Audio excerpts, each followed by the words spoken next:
I personally used triggers to improve myself. Like I said previously, emotions are like a signal, but triggers themselves, they're like very strong emotions. So when you get a trigger, it's very good that you actually, dive really deep, into the trigger. Now, if you can't do it at the time, because, you're surrounded by people or something, or, you get triggered at a meeting, or maybe at some place, where you can't really, sit and really analyze what just happened, always keep it in the back of your head. And then when you have some time, definitely, sit at home in a quiet place and really start to, dive deep into that trigger and see why it's there.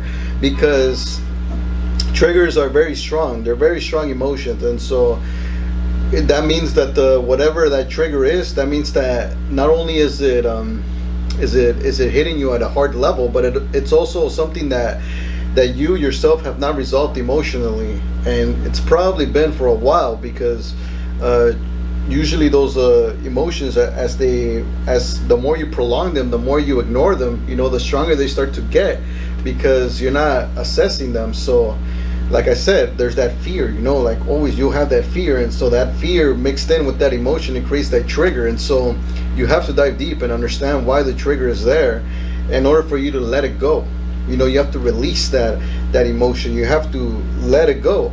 But the thing is that, like you said, like, you don't want to let go of that trigger on the wrong people, the wrong target. So like, whatever the trigger is, if that usually, for the most part, a trigger usually evokes a very negative, angry, upsetting emotion. And so you don't want to guide that into somebody that you're going to regret doing that later. So that's why I said, if you have somebody around you, don't release it there. Really keep it in the back of your head.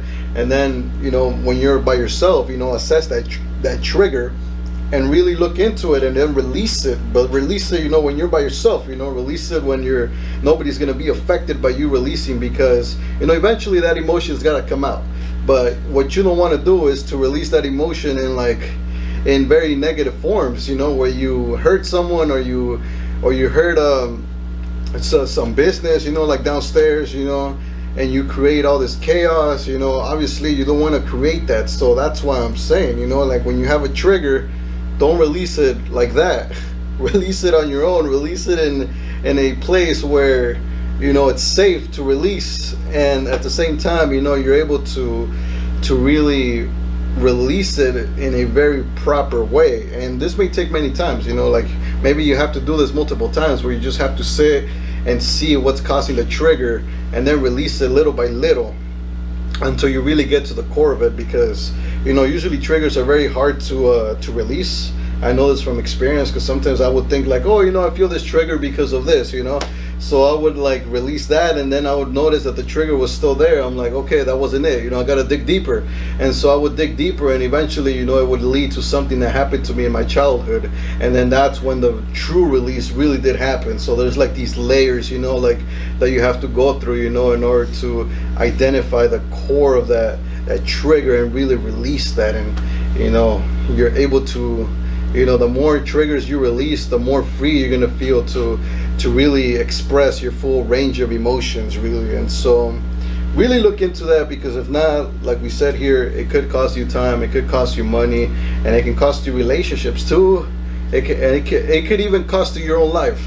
So make sure you assess that every time a trigger happens, because it is important. Don't ignore it.